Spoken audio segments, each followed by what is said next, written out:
We have a really exciting panel today of applicant qualified health information networks, and they are going to, for the first time, they're going to talk about their process in applying to be a QHIN and why they want to be a QHIN. But first, we're going to start with some late-breaking updates on the onboarding and designation process and some upcoming releases that we're excited to announce.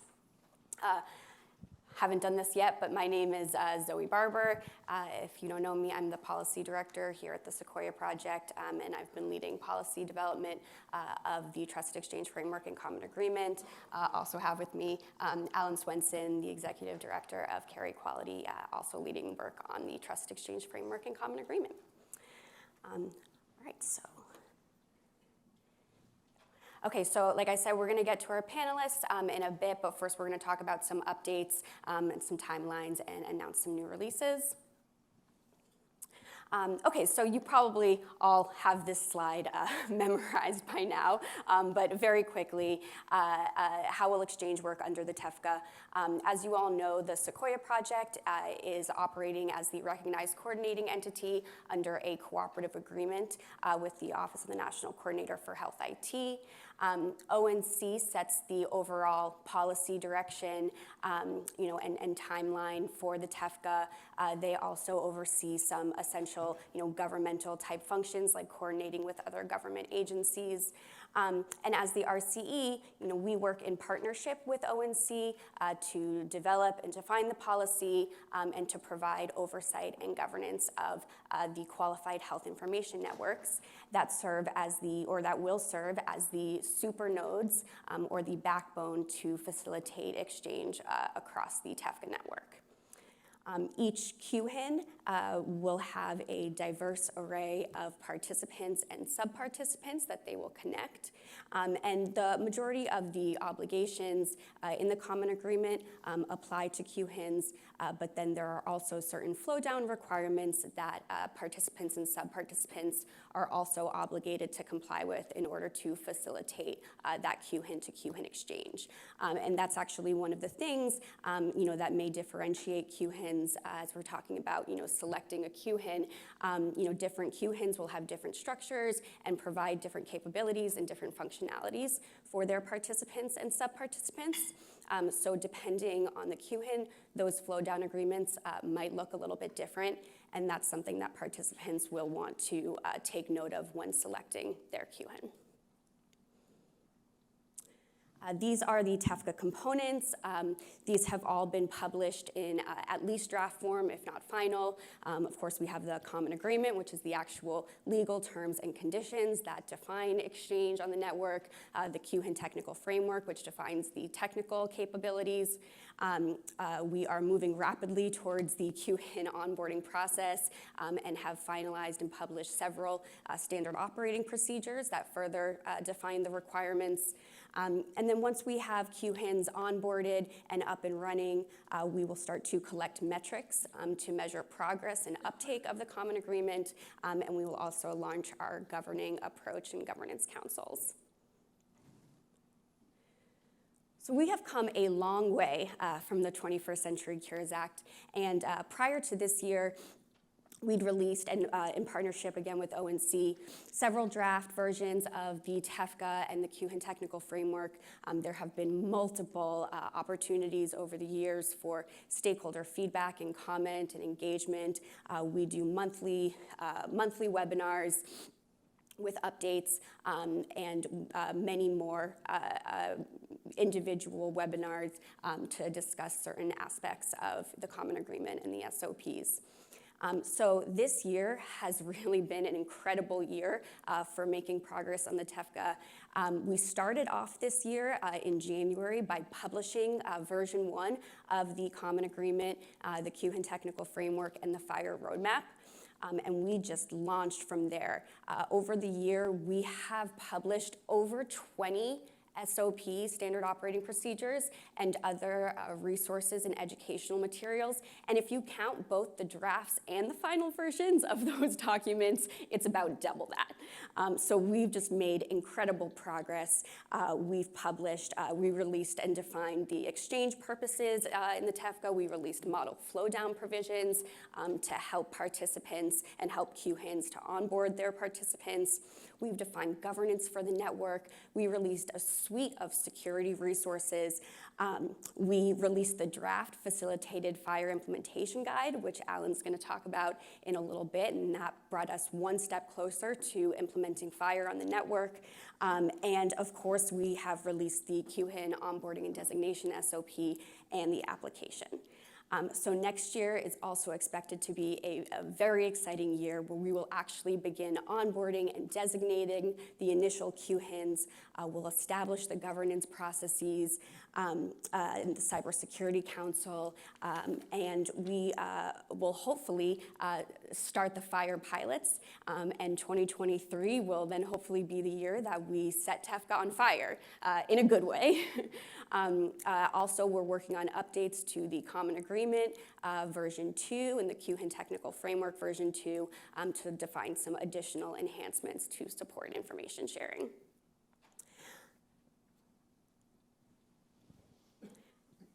So in early October, we opened up the application process.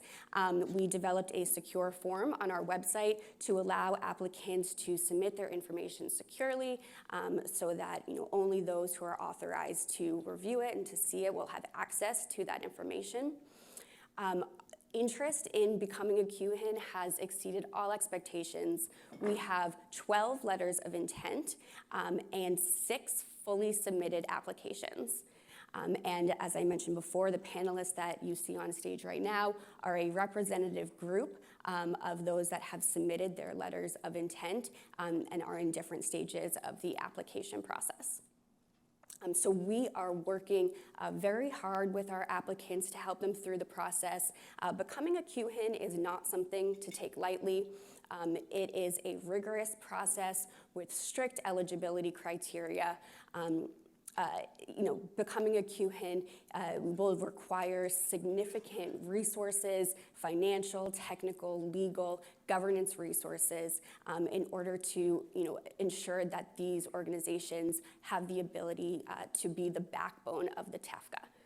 And so as we're working with applicants one-on-one to answer questions and to provide guidance.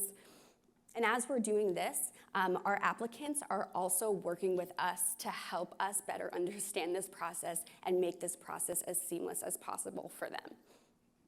So as we have started reviewing the applications, we've come to appreciate that there are certain aspects of the SOP and the application that different groups have interpreted differently.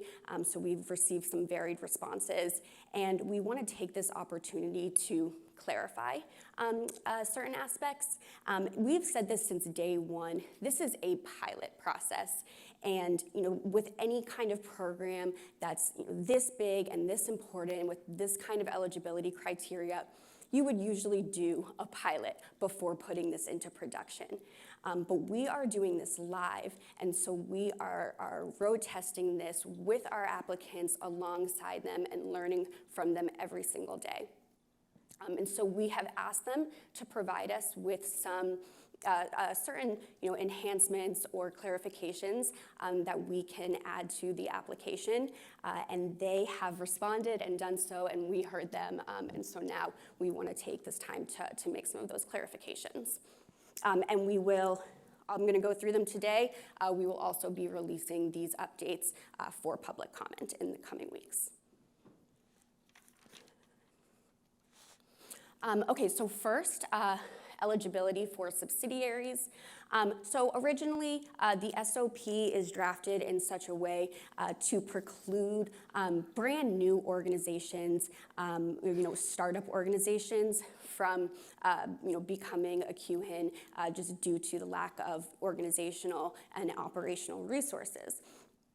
But what we realized is that certain organizations that do have that experience and functionality may want to create subsidiaries in order to operate the functions of the QHIN network.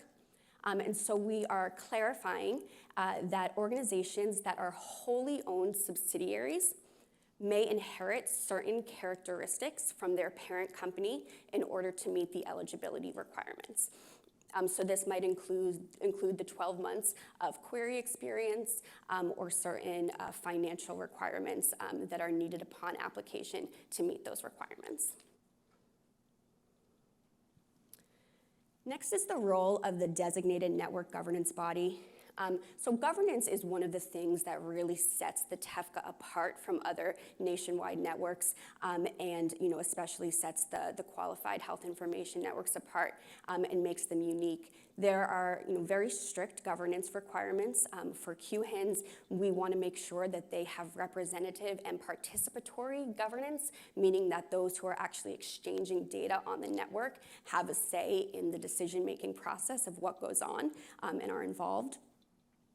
That said, we also still want to find that right balance of ensuring that there is flexibility within networks for them to operate in a way that makes sense for their business models.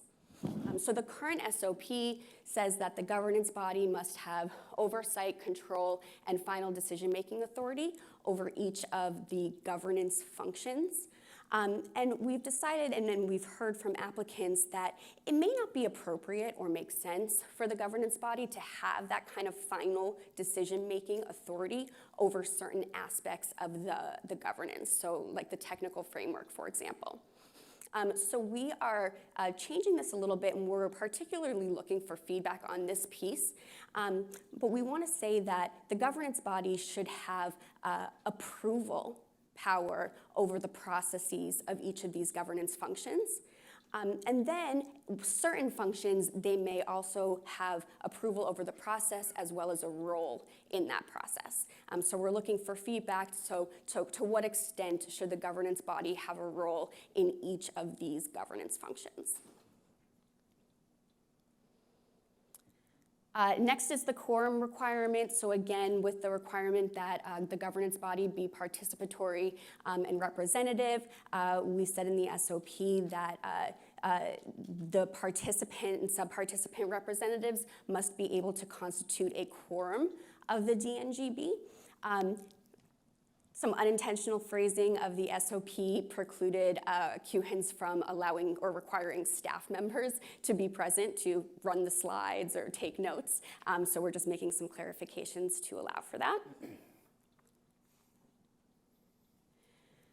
Next, we're making some clarifications to the dispute resolution process to make it clear that each process should address disputes between and among participants and sub-participants, participants and their QHIN, and then QHIN to QHIN. Next, for reporting of historic disputes, again, after analyzing some of the answers that we've received and sort of some of the different interpretations of the question, we realized that what we're actually looking for is a history of any suspensions or terminations of the QHIN on any other network. So clarifying that a little bit.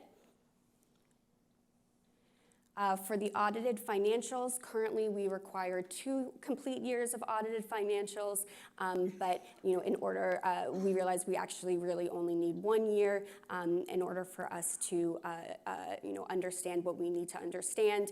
And then if there are any concerns in that 1 year provided, we will ask for additional information.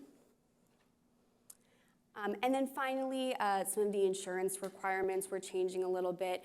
So we currently require general liability insurance, errors and omissions, and cyber technology errors and omissions. And we are clarifying that to remove the general errors and omissions and just require general liability and cyber technology errors and omissions. Great, so that's all I have, and now I'll turn it to Alan to talk about some new releases. All right, thank you, Zoe. And I've only got like 2 slides, so I'm just going to keep sitting here, and then we'll get to the panel quickly. So, actually, well, I guess I have to stand up and grab the clicker. Hot off the press, or soon to be hot off the press, maybe. So first off is the RC Directory Service Implementation Guide, which everyone keeps asking about, and we've been saying for several months that it's coming soon, and it is still coming soon, very soon. We're planning to release this next week. Emphasis on the word planning, but seriously, it should be out next week. It is largely ready to go, which is why we're saying that we're planning to release it next week. This is a Fire R4 organization directory with endpoint information.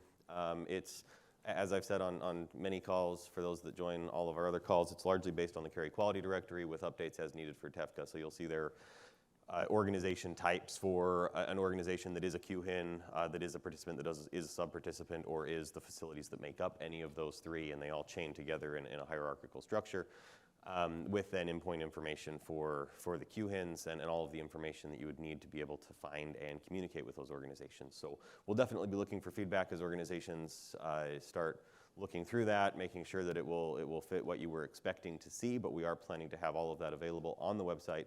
It is a Fire IG, and so will be published as such on the website, hopefully here next week.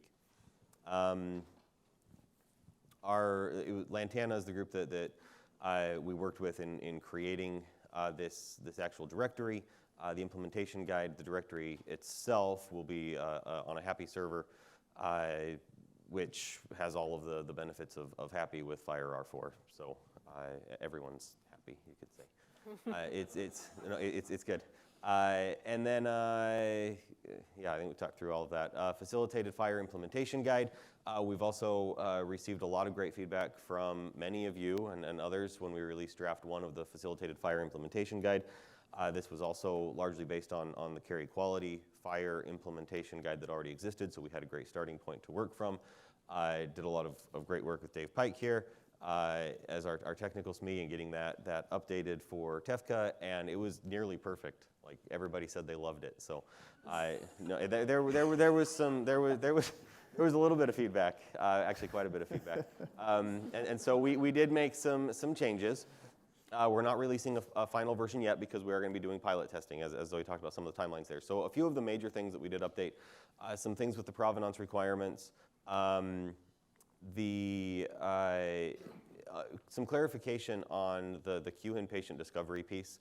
That piece of the flow was confusing to people, of the initial patient discovery is intended to go through the QHINs, leveraging the existing QTF XCPD transactions, so that the QHIN can then tell their participant or sub-participant where to find information, not necessarily the identifiers of the patient at that location because they haven't yet gotten the patient resource, but telling their participant or sub-participant where to send those facilitated fire transactions to get the patient resource at the responding system. Some clarification around the certificates, and more is definitely coming on that. We asked a specific question about some of the handling of certificates. We talked about that yesterday for those that were here as well on the Carry Quality Day, how we're figuring things out with the management of certificates is going to impact both Carry Quality and TEFCA. We have the same issues that we're working through. That is not specifically addressed in the updated version of the Fire Implementation Guide because there are a few things that we're working through. For pilot purposes, we'll just have a single certificate authority that will issue test certificates to organizations that are doing the piloting and be able just to work through that. So we've still got a little bit of time to finalize things with the certificate management, but we'll have definitely more information coming there as we get closer to rolling all of this out. And we did receive a lot of great feedback on that, so thank you all for the responses to that specific question. And then some clarification around for patient-initiated requests. Those requests are well, from an individual access services, but the request itself could be coming from the individual representative or even an organization that has the appropriate, I guess if an app, for example, is the one initiating the request, but based on authorizations and things that they have with the patient. So there was just some clarification of how those requests could be made. So that pilot version is going to be published on the website. It's not going to be looking for necessarily additional feedback, not a period of feedback anyway, but it will still be a draft version. Anyone interested in looking at that, it will be available on the website, and then we'll be making updates as we go through some of the piloting early next year as we move then toward the final version. Definitely more info to come on that. As always, lots of other additional resources. Zoe talked through most of these, and it's all available at the RCE website. So with that, let's move on to our rockstar panel here. And to start off, we've got a great number of panelists. We're filling up the whole stage here. So the first question, I'll just tie everything in here with introductions as well, is just to go down the line. And if I could have each of you just introduce yourself, the organization that you represent, and tell us why your organization wants to be a QHIN. All right, I'll start. Hi, everybody. My name is Jay Nakashima. I'm the Executive Director of eHealth Exchange. We're excited about the potential to become a designated QHIN for a number of reasons. First of all, the expanded purposes of use. So far in the U.S., we've done a really nice job, especially recently, in getting the number of treatment queries to increase, but there's very minimal exchange for non-treatment purposes of use. So I'd love to see data exchanged for public health, for individual access, healthcare operations, payment, and who knows what else. Above and beyond that, we want to be able to share at eHealth Exchange what we've learned in deploying FHIR at scale. And then I think third, we want to make sure that we offer an option for those who are focused on privacy, to make sure, since that we are not planning to use our data for any secondary uses, we think that might resonate with some potential participants. John. What'd you do, just take all the ones I told you earlier? Not looking forward to going past. Okay, so a little bit about, my name's John Blair. I'm with MedAllies, CEO of MedAllies, and a little bit about us. As I listened to Mickey, for those of you that were here yesterday, Mickey Tripathi talking about the early days that when he was in Massachusetts back in 2001 and 2, we were doing the identical thing in New York, and afterwards we talked a little bit about war stories. But we've been at this that long and went through all the early days of HIE and figuring out things around privacy, consent, et cetera. In 2012, we went live on a direct network, which has grown, and I think we're probably between 10-15% of that market now. We have around 125,000 providers, 800 hospitals, and continuing to grow. We went live on our Care Quality Network in February of this year, and the reason why we decided to become a QHIN is one, as Jay said, just increasing the reach. As I said, we're doing direct, we're also doing Care Quality, and we want, as a connectivity service company, we really want to be able to meet all those use cases, not just the use cases behind what's coming with the QHINs, but also with direct, and really meet our partners and clients as broadly as we can. So that's one of the reasons. We're also interested in the different purposes of use. We'll be doing a pilot this year on individual access services, the facilitated FHIR component, and I'll talk about a couple more things when I get my next question, but so I don't take the whole time. Thank you. Hi, my name is Laura McCrary, and I'm the president and CEO of the Kansa National Network. And I first want to say how great it is that we're all able to get together again and to see all of our friends here in this room. I've missed you all a lot, and so it's nice to see you. We obviously are probably the most traditional of all of the folks sitting, across the stage today. We grew out of the geographic model of health information exchange, the Kansas Health Information Network. And the only difference really is that we learned early on, clear back in 2014, that the geographic model that was initially established wasn't going to work. And so we began expanding nationally in 2014 into other states and establishing other exchanges. We run exchanges now in 11 states. You probably won't know that because we use DBAs in every state we go into, so you may in fact be working with one of our exchanges in a state, but you wouldn't know that. We use the name Kansa National Network really to be the overarching name that really shows that each one of those exchanges are powered by the technology and infrastructure support that we built in Kansas. And again, some of you know this, that we really are a provider-governed and provider-led exchange. When we go into states, we partner directly with the state medical societies. So doctors predominantly run and govern the exchange. It is a private exchange, and it's an exchange that is doing about 500 million transactions a year, covering the entire nation. And we actually have 12 states that have fully functioning exchanges, although you wouldn't know it under the Kansa name. So we're very excited to be here. The reason that we want to do this is the reason that we expanded, which is that, healthcare is predominantly local until it's not.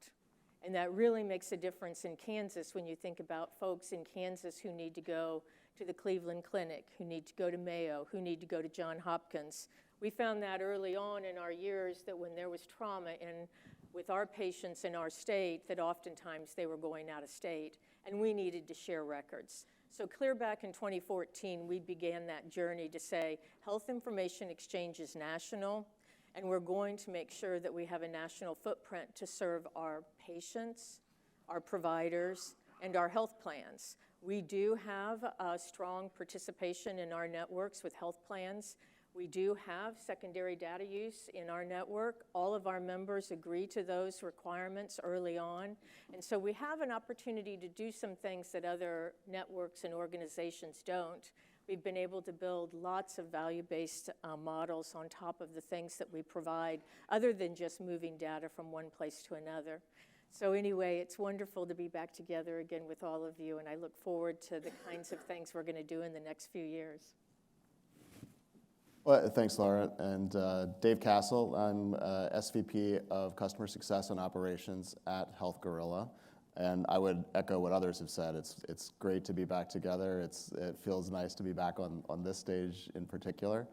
But to the question of why Health Gorilla wishes to become a QHIN, we saw it as just the logical extension of our ongoing operations and our core mission of improving outcomes with actionable, organized health data.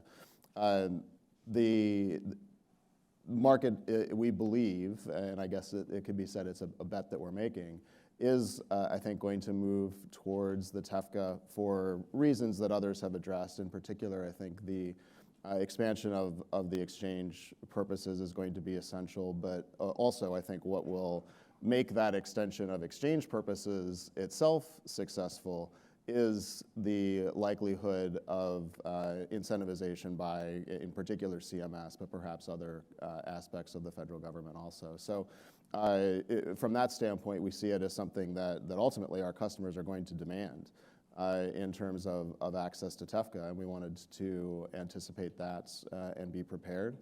And we felt that we were in a strong position based on our previous participation in care quality and similar initiatives to make that next step into being a QHIN. Thanks, Dave. Hi, I'm Matt Becker. I serve as the Vice President of Interoperability for Node2.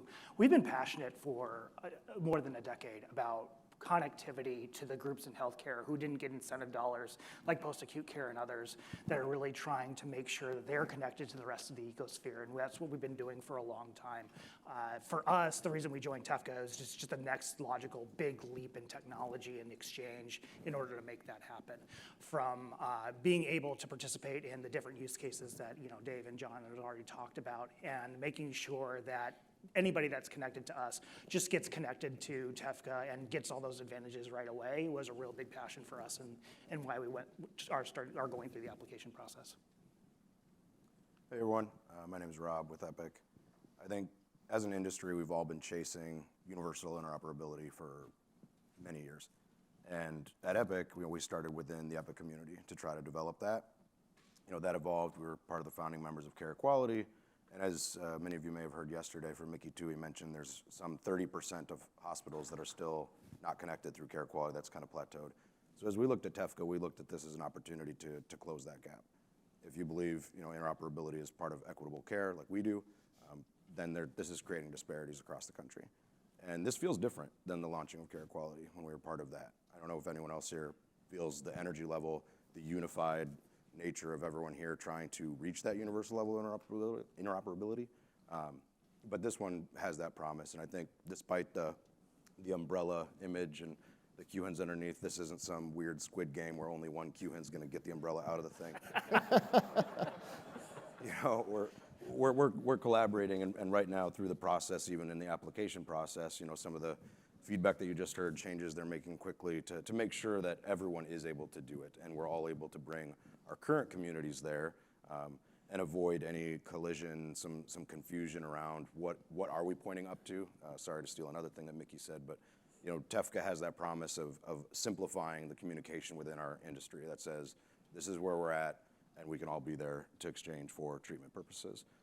I'll also echo this is different in that it's making it very clear that those other exchange purposes are going to be required, whereas with care quality, we've struggled because treatment was the only thing that was made clear at the beginning. And so adding in new things within an existing framework is very challenging. We learned that lesson the hard way at Epic. We tried to add care coordination provided by payers into our Care Everywhere framework. That eating some humble pie did not work. And so I think having that from the beginning will set this up for greater success. Great. Thank you so much. First, just a quick announcement that for those who are just coming in, there are open seats all the way over here across the room, so please feel free to make your way over. All right, so next question, and this time we'll start with Rob. Now that you have all been going through the application process, can you talk a little bit about the process and reactions to what it's been like so far? Sure, maybe I said too much on my last answer because I feel like I just... it's been challenging in a way that we needed to be very careful with reading the details. There's a lot of information, as you just said. There's how many 40 SOPs that have come out in the last 18 months. I commend Mickey and the ONC leadership right now and the RCE in listening to the community over the last 18 months on getting us to this point. But this is just a small milestone. The future will definitely be how do we execute in production and getting to a stage where we're not, I think Alan mentioned this, interpreting or implementing our own version of the standards, right? So part of this conversation that I'm looking forward to moving into next is the execution phase, where you're seeing us up here for the first time. I didn't know who else was going to be up here until we got the meeting invite. So now we're going to be able to collaborate more, and I'm looking forward to that stage of this process.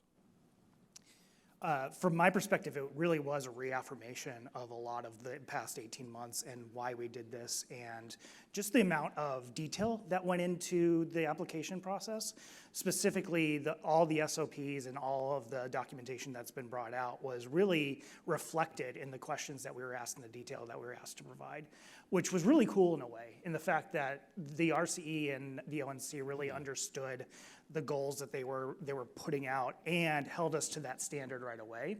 And the other part of it was just the partnership and the feedback process throughout all of this. And as you can see today, that is even being adjusted as we go to meet the high expectations of what TEFCA is supposed to be. So really, for me, it was a reaffirmation of, number one, how cool this all was, but also the amount of detail and technical integrity of the process.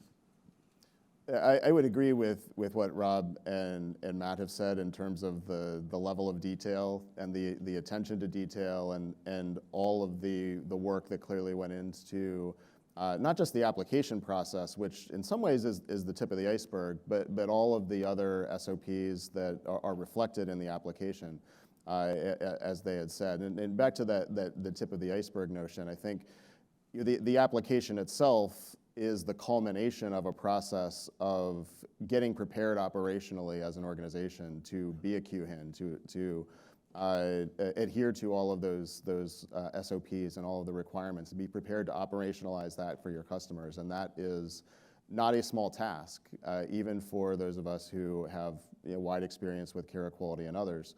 There's a lot of review, many hours of work that went into that long before the application. So, and I think that in some ways people have wanted TEFCA to advance more quickly and probably still want it to advance more quickly.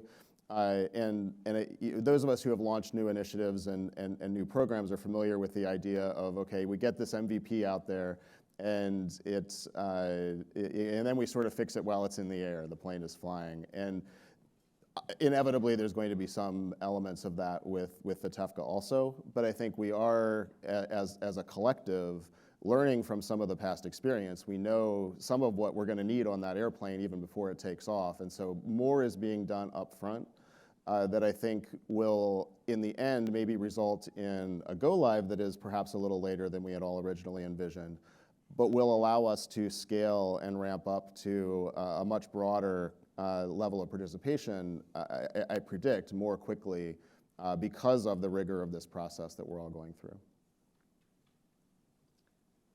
I would agree with my colleagues. The actual application itself was really quite straightforward and easy to do.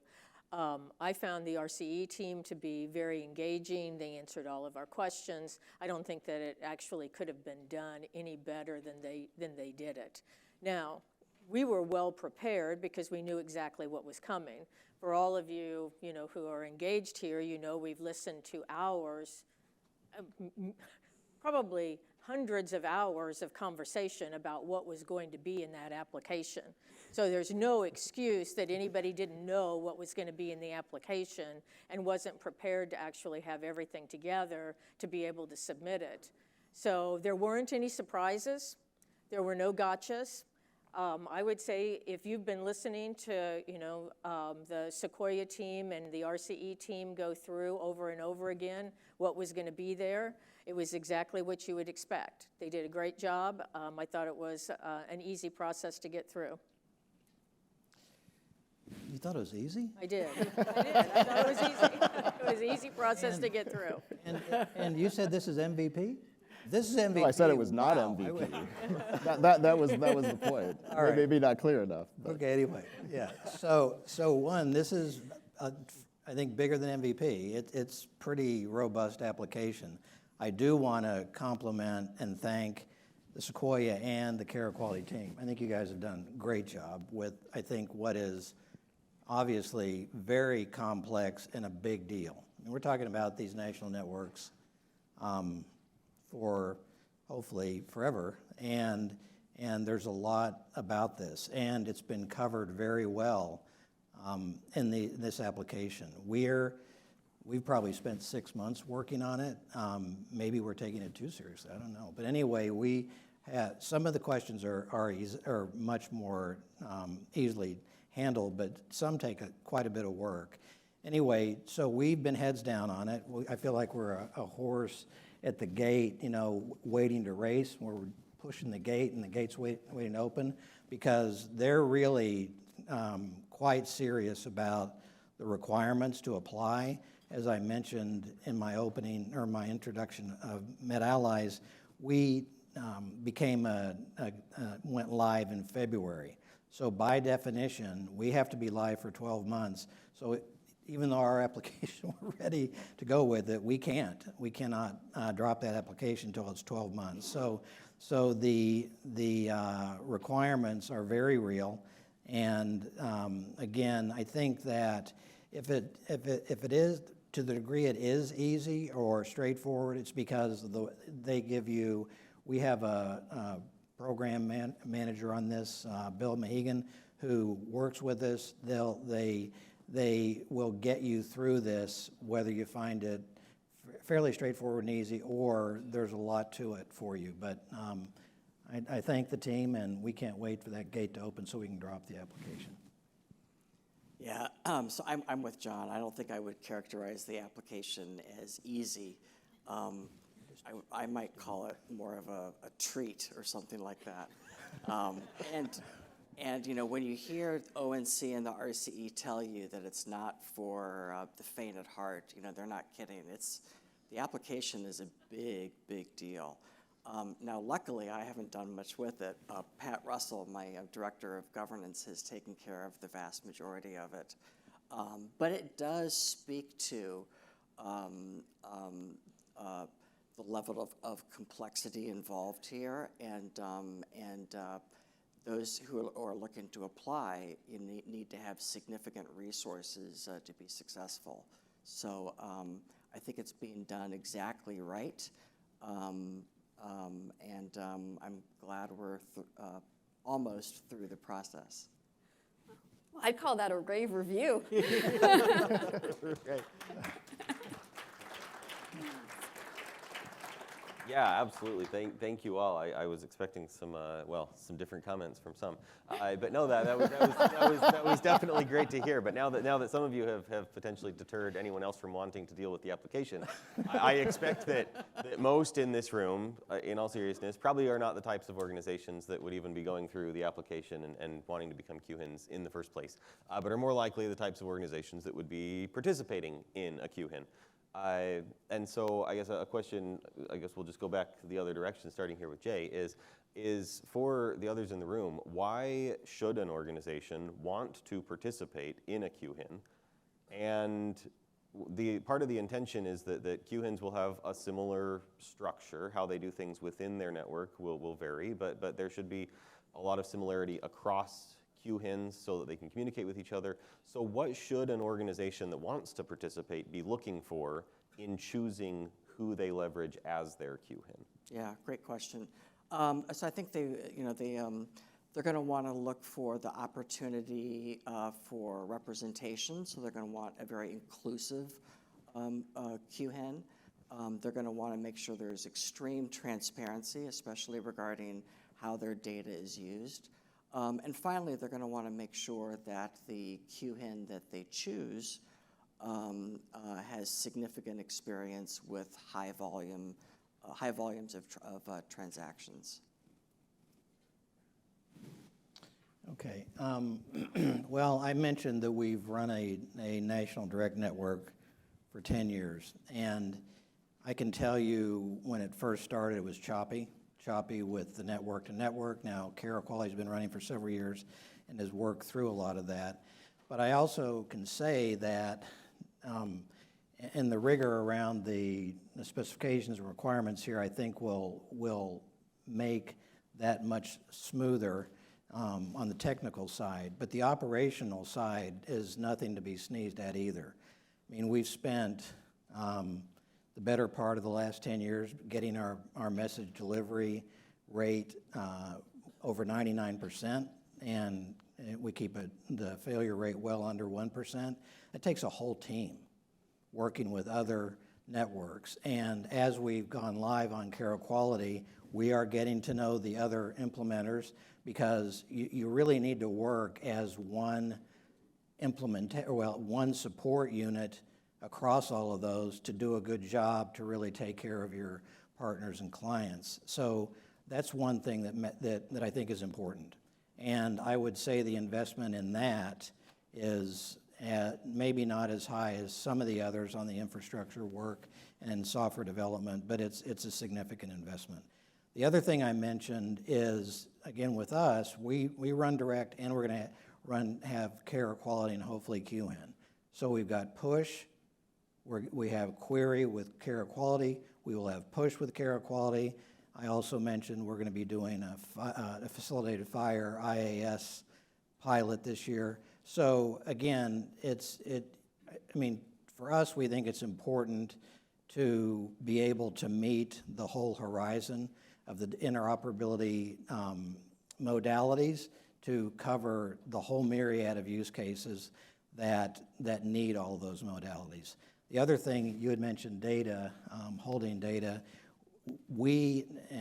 Partially because of our partners, we have some large partners that I don't think would go along with it if we didn't, but we particularly do not hold data and are essentially a conduit. And that may be important to some and may not to others, but we believe that's important and we function that way. It doesn't mean we don't curate that information that's being returned. We curate it on the fly in real time, but it is not, we don't hold the data to achieve that. Anyway, those are things I think that are important to be thinking about. Well, I've been running exchanges now for, gosh, I was just trying to add up, close to 15 years. And I get asked this question on a regular basis. Why should I join your exchange rather than the exchange down the street, or rather than the Care Equality Exchange or the eHealth Exchange? And I will just submit to you, the answer is that you join an exchange based upon the same decision-making process that you use when you make any major purchase, any major important purchase in your life. You're going to look and you're going to see what kind of service is actually provided by that QHIN or that exchange. You're going to see what are the products and services that that QHIN is going to provide to you. Yes, it's going to move data from one place to another. That for sure is going to happen.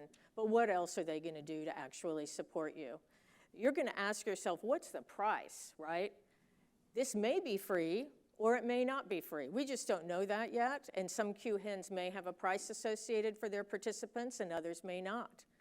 You're going to make a decision based upon what your loyalties and your trust are. Who do you trust that's sitting up here on the stage? Who do you trust that's a QHIN in your market? Those are the decisions you make about any single product you would buy, and those are the decisions you're going to make about your QHIN. And each individual organization is going to make those decisions, and I think it's going to be important that we all keep in mind that there are differences with the QHINs, and there'll be differences with the models that they have.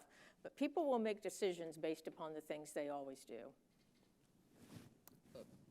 I would agree with that. That was actually really well said. And I think one of the interesting things that I've observed just through the first few answers here is that we're of course all saying different things because we all have our various strengths. But the interesting thing is that none of us are wrong either.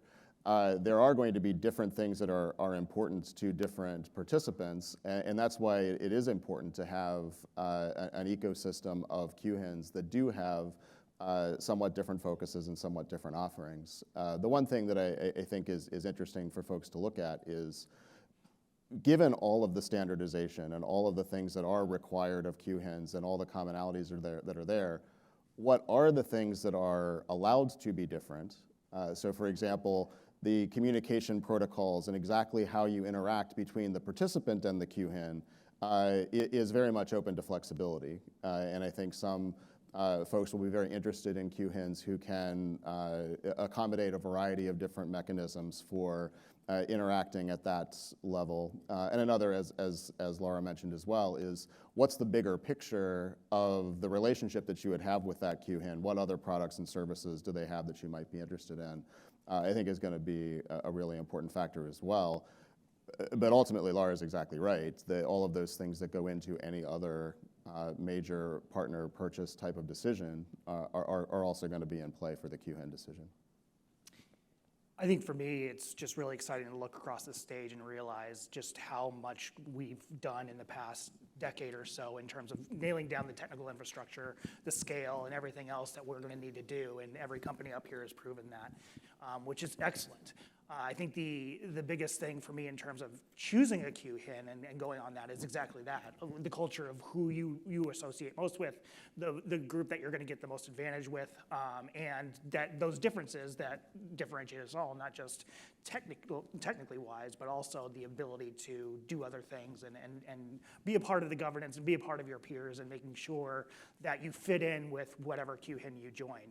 And for me, that's just really important because of the governance requirements that are on top of what we're doing today, and making sure you fit in with a group that you can really move forward with for all of your connectivity needs, not just necessarily TEFCA, but making sure you fit into the broader ecosphere of what they're trying to do.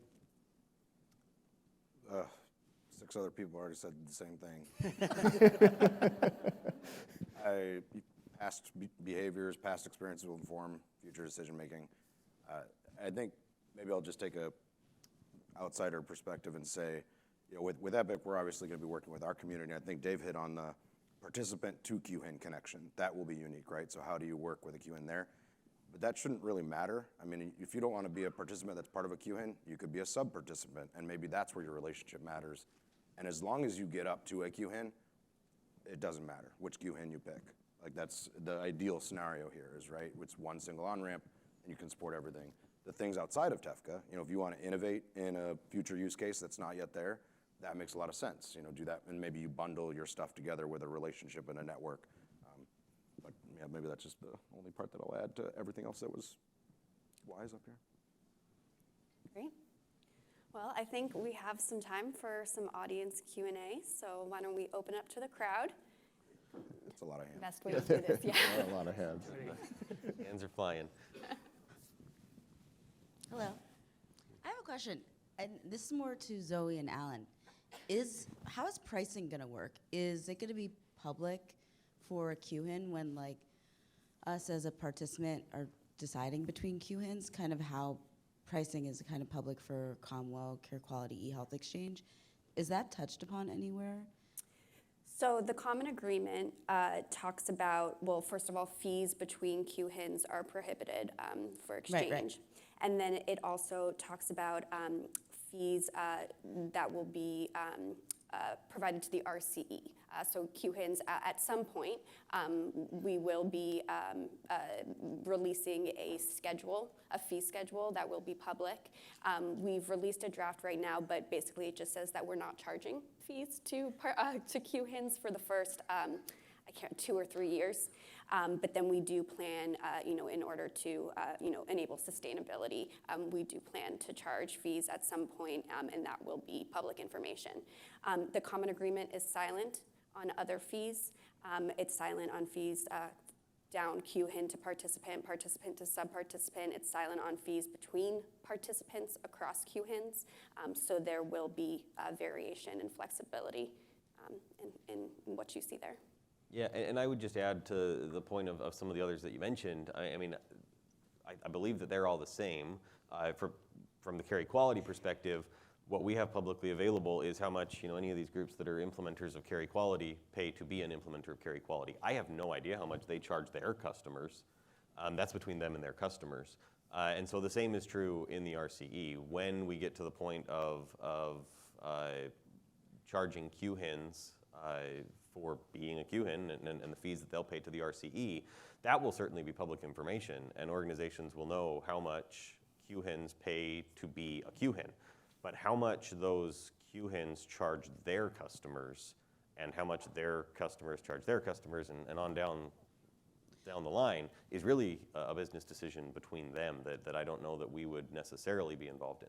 Oh, you don't see that participant pricing should be standard across QHINs from the RC legal? No, and Okay. I don't think it should be for many other reasons here. I think that we may see QHINs who offer QHIN services and say, you want to use me as your QHIN, you have to support all of the same transactions that are outlined in the QTF, and we're just simply going to pass it through and not touch anything. And you'll have others who say, well, we're going to actually validate the data as you're passing it through, and that's an additional service. You'll have others that are saying, well, if you want to be part of our network, then you're going to get all of these other things that our network also does, and we're not going to use the standards. We're going to use FHIR APIs and translate them, or proprietary APIs. I think there will be quite a bit of variance between what QHINs offer to their participants. And so the price isn't going to be a standard, you want to be a participant like QHIN, this is what you pay. It's like you're joining this network who happens to also be a QHIN. Got it. Thanks. Good morning. Appreciate all the information. Michael Marchant with UC Davis. So I feel I'm a fairly well-informed person as it relates to some of this stuff, but I'm a member of eHealth Exchange, I'm on Care Quality, I do direct, and now I'm going to have a QHIN. So can you, from the stage, and I'll take this answer from anybody who wants to provide it, as provider organizations look at this ecosystem of interoperability, how do we make informed decisions about what is the right tool, network, exchange methodology we should be using, and if it's going to be different for each individual use case? That's going to be very complex for organizations that aren't as well informed. So is there anybody that can kind of simplify, is there a QHIN as a shovel and care quality as a rake? And,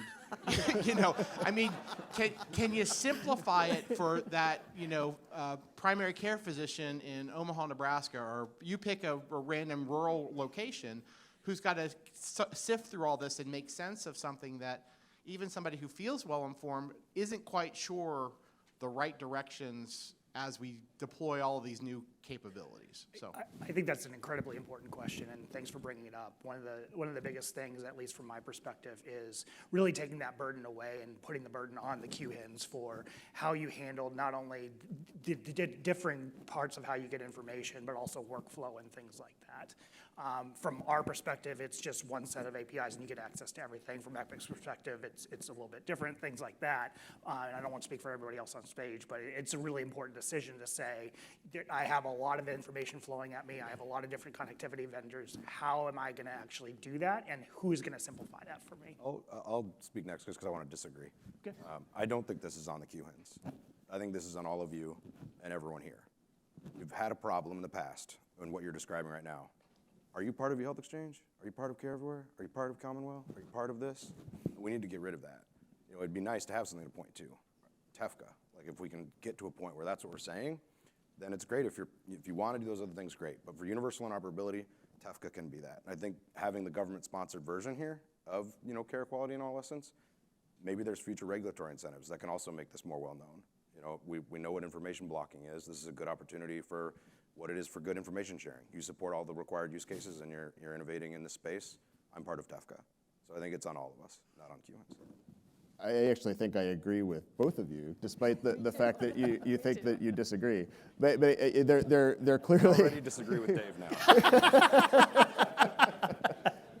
There's an initial period where there's going to be, I hesitate to use the word chaos, but there's just a lot of options out there, right? And I think someone, whether it's the QHIN, maybe there's a participant, someone who plays this role, is going to do that job that Matt described of, you know what, I know that all you care about is getting connectivity and getting data access. I'll take care of the complexity of exactly where it's coming from and which initiatives, and your terms may have a whole bunch of things in there that are flowed down from a variety of different folks, for better or worse. But that complexity in general is something that can be abstracted away from you. However, I do think that is, Rob did describe the vision of TEFCA, and I do hope also that is what we're able to move towards. That 80% probably is really handled through that one mechanism, which through its flexibility allows it to play that role. And inevitably there's going to be some other 20%, but the vast majority I think ultimately can be transitioned into the TEFCA if we all do it right and get it off to the right start here. I think, I don't know what the percentage is. My guess is probably well over half and maybe up to 70, 80%. But a lot of the market, particularly with EHR vendors, larger EHR vendors, they handle that. Now, a couple don't, and they have their institutions go out and do those individual contracting, but a lot of them bring these different networks, they embed them in their product and they put it on their paper. So that if you've got a contract or a service agreement or a license or a subscription with these companies, you get those other pieces. They're either part of what the product is, or you can choose to have that activated, but in doing so, you don't have to go through all the other machinations to connect. And I think it'll go more and more toward that. I think that, the network is the care quality implementer, right? So it's not a bunch of other networks. You've got that network, and I think the question is going to be, if you're on that now, do you need to go to a QHIN if that implementer doesn't do it or not?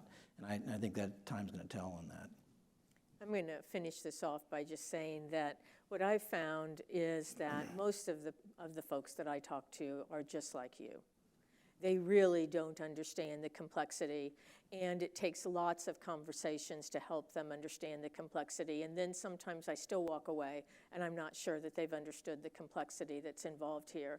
So our team has moved to a different model of asking you what it is that you're trying to achieve as you look at what are your needs around interoperability. Because we can create any structure you need. We can put together any set of products and services that are important to you, but you have to define first what you're looking for. And if you can do that, then we can solve the problem for you. Hi, Matt Eisenberg, Stanford Healthcare. First, I just want to applaud all of you for being up there. It's wonderful to see, and for your leading the way. I was laughing because I'm thinking of the Q-Hinder, the Q-Hin dating app that's going to come up pretty soon. We'll talk, Marianne. So, I have two questions for those who are willing to do it. I like that, Q-Hinder. Anyway, two questions for you. So once you become a Q-Hin, you're an inaugural Q-Hin, you get some special deal about driving the framework. So for each of you, what is the one question is, how do you see that role, and how do you think that role will help advance what we're doing and what you want to do? And two, the other one is, what technical or policy issue keeps you up at night that you think you won't or might not have, you'll have challenges with? And those, we've talked about that with the health exchange in quite a bit of detail, and I know there are some. I'm going to go first. Okay. Probably a lot of things keep me up at night, but one thing of late is on the fire responder piece for non-treatment, and we heard some of this yesterday, and I think, and there may have been even an unconference meeting about it. But anyway, the reluctance of the responders to release that data because outside of HIPAA, it could be a breach that they have to identify. And so the reluctance of that bothers me a lot, because I think that's a real, true barrier to consumer patient access to their information. So that's one that recently keeps me up more. Things that I would try to, I mean, in terms of the framework, I'm very interested in the directory piece and getting that right. You know, having dealt with this for the last 10 years and how important that is, so that would be an area that I would want to try to help with. I told some of my colleagues up here last night that I was going to share this with all of you. You know, as we look around this room, we know, most of us know each other. We've been at this business for a long time. One of the most important things, Matt, that we get out of this is that we do it right.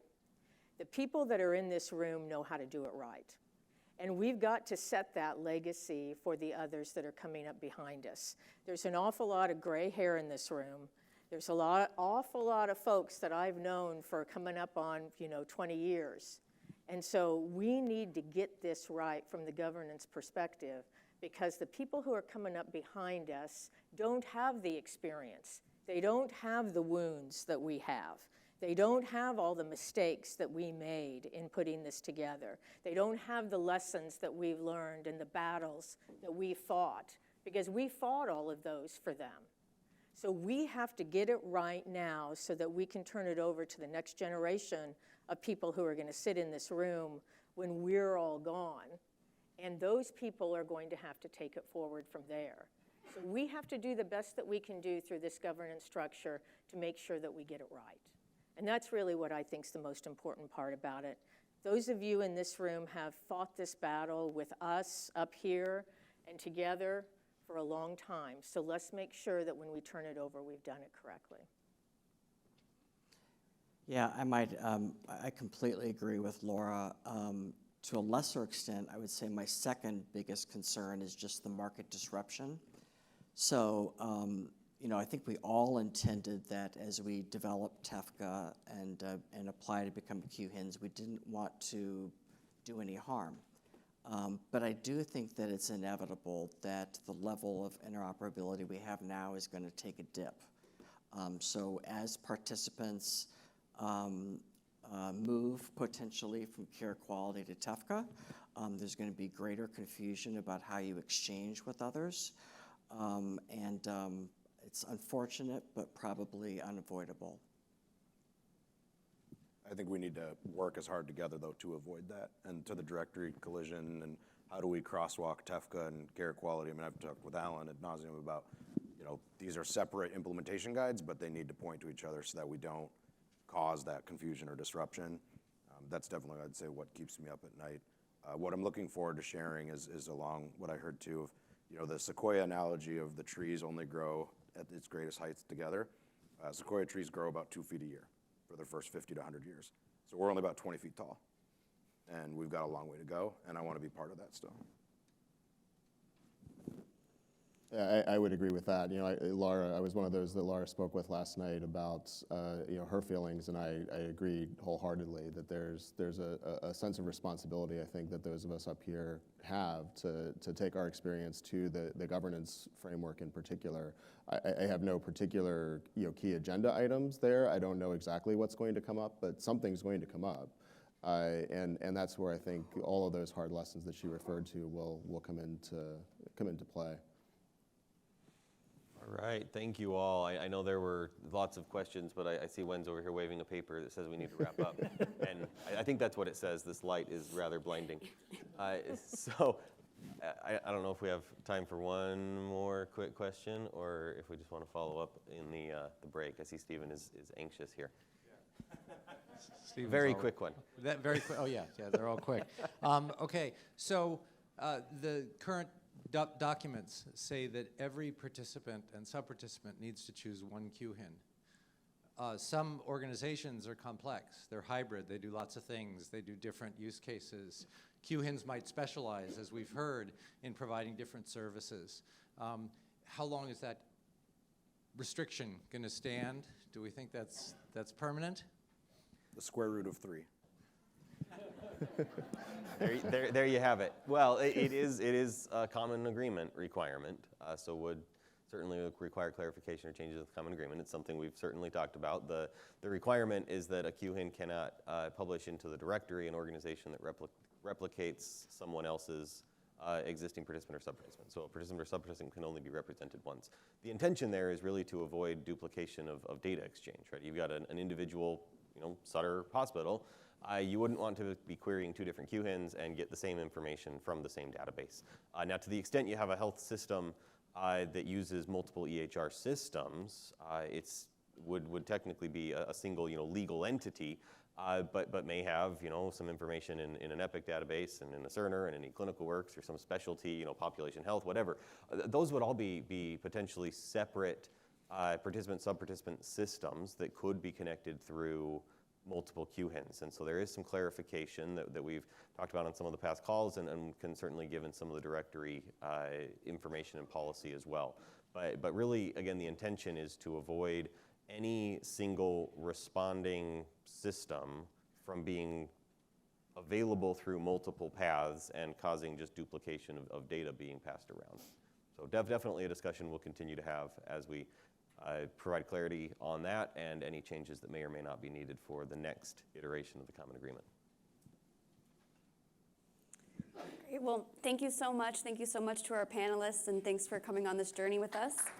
Thank you.